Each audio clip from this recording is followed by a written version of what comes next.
presented regarding the amount of trade that that we get from India. What about the amount of money that goes to, I mean, you did do that slide. Just cover that once more for us, if you will, and also convey the slides over to us, because this is an enormous time and it's a great opportunity and we don't want to miss it. So please share, sure. Brian. Sure, okay. Here I am. Yeah, so I'll go straight. Can you hear me? Yeah. Yes. Yeah. Okay, I'll go straight to the summit, and so yeah. So recently, the Prime Minister of our country is the chief executive. Yeah, he met with Biden, your president, on 24th September. This was at the same time around the UN conference, which was happening, So a lot of world leaders had come, but of course, a lot of time was given to select few, and that one was India. And there were a lot of, it was not a very long meeting. It was just about an hour, and but it was qualitative. And there were subsequent meetings in smaller groups in which India and US again were present. So here is, I think this is at the Oval Office. Probably you can confirm. Yeah, so this was at the White House, definitely.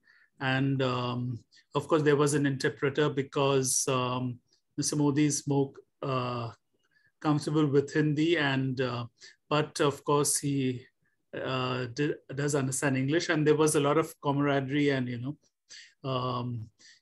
they did exchange a lot of jokes and humor. Yeah. So in this, what the Prime Minister Modi mainly talked about was how, we could transform the relation between India and US. And he mentioned 5 T's. PM Modi, he loves a lot of alliteration. So whenever he tries to take up a subject or simplify it or promote it, rather, he will always select words which all will start with the similar letter. So here he has shortlisted 5 T's, which he would like to India and US to consider. And it was agreed also by Mr. Biden. So they were tradition, talent, technology, trade, and trusteeship. So I'll just elaborate a little on that. Tradition is, he was basically talking about our democratic traditions, not so much of our cultural tradition, because they are quite different. There's no similarity there, but it's basically our tradition of working together since over decades, and our democratic traditions which would take us forward. Then he talked about talent because he saw a lot of Indians are now in positions of power and positions of leadership in the US. And so that's where he saw that, talent, how we could, youth could be utilized for transforming our relationship in the future. Then the other thing was technology, which the PM emphasized. Of course, US has great technology, which could be used for the growth of both nations. So he touched on that. Then the other was, of course, trade, which is our topic of today. So it was mentioned that India has some strengths and US has some strengths. So we need each other's strengths, so we exchange and complement. So the high-end technology, of course, was developed in the US and was very important for trade. And on our side, it's whether it's raw materials or intermediate technology or specific sectors like IT and pharmaceuticals, where we could support the US. And the last was trusteeship, and trusteeship is here related to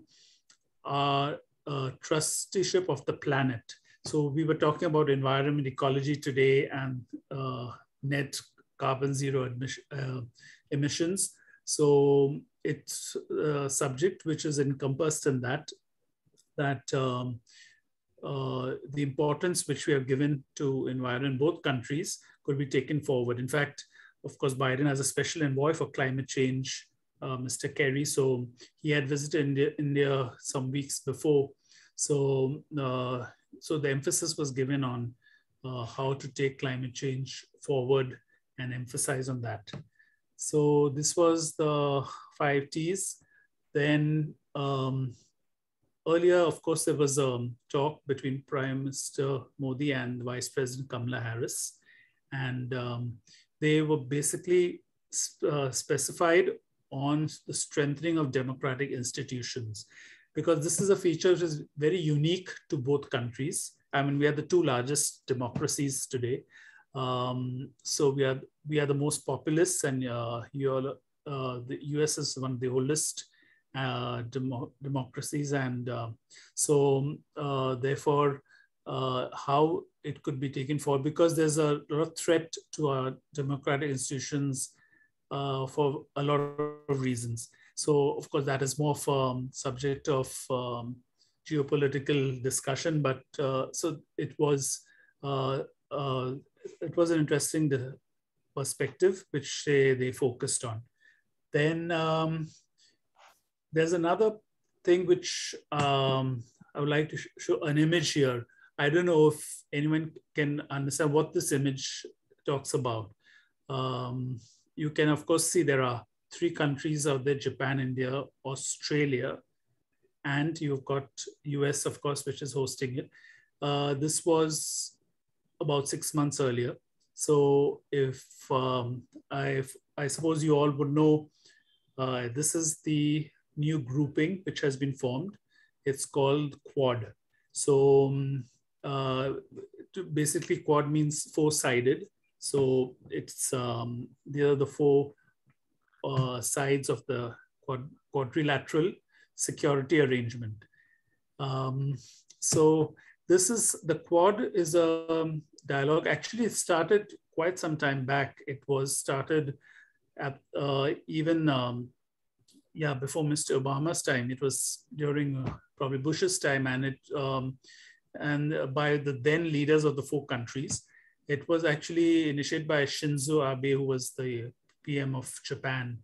But he did take it ahead, but it collapsed after about a year or 2 because Australia PM, then PM, I forget his, I think it was Rudd, he decided to withdraw because he thought it was constricting, and so the Quad did fizzle out.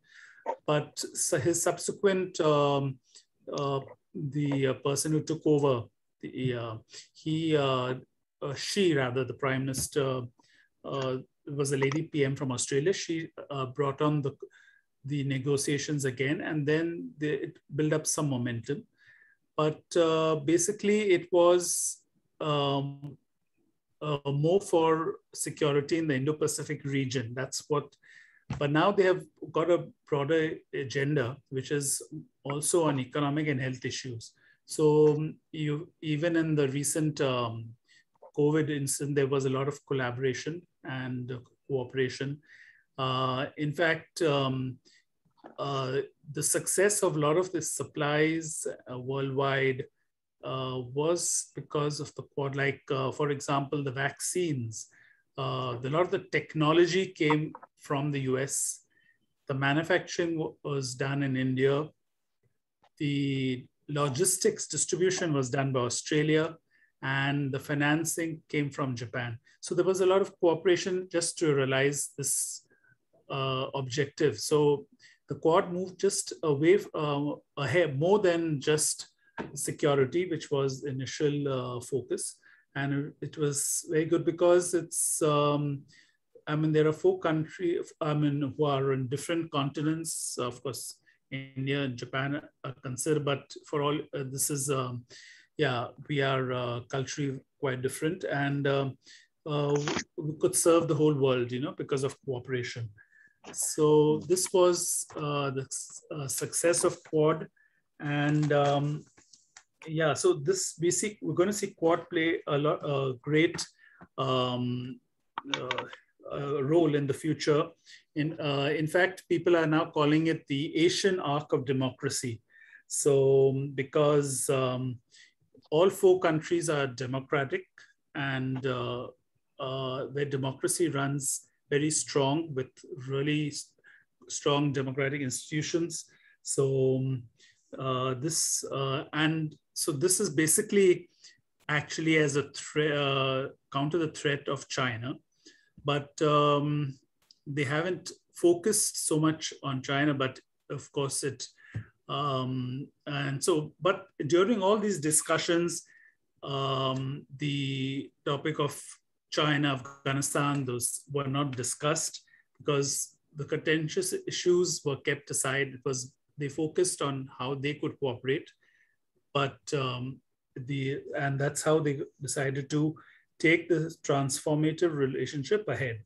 So, so besides that, so climate change also was a big topic which was discussed, and we can see that yeah, trade between these countries is expected to grow, in leaps and bounds. So that's in brief. I talked about the summit and the Quad, and I'll just give a quick global economic outlook. So we're going to see, yeah, global GDP did contract in 2020. It is expected to grow in 21, 22. But of course, end of 21, though it would have grown 5.5%, we would probably be at the levels we were pre-COVID because of the degrowth during the COVID times. But what is really, we need to be concerned, of course, are the variants and renewed waves of coronavirus, which are threatening us, and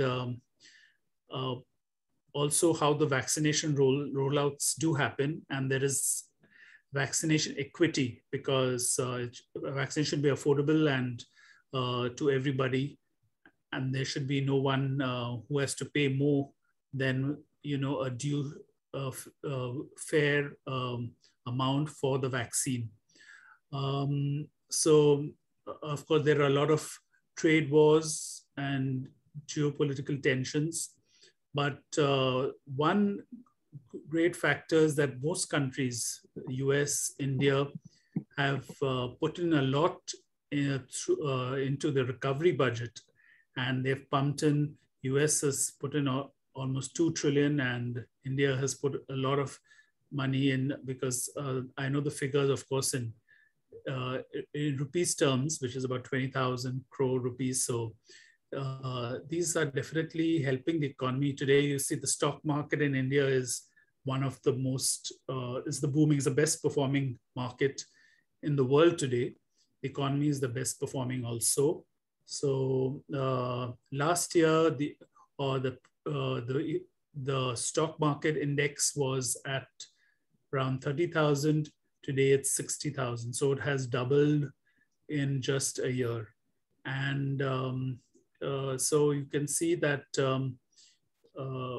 even though there's been a challenge because of the COVID situation, we have overcome it, and we see a lot of scope and potential, and so do American investors in India. So that's what I want to say on. Then I have a separate section on the framework of regulatory framework, which that would be technical. I don't know if you would like to hear what are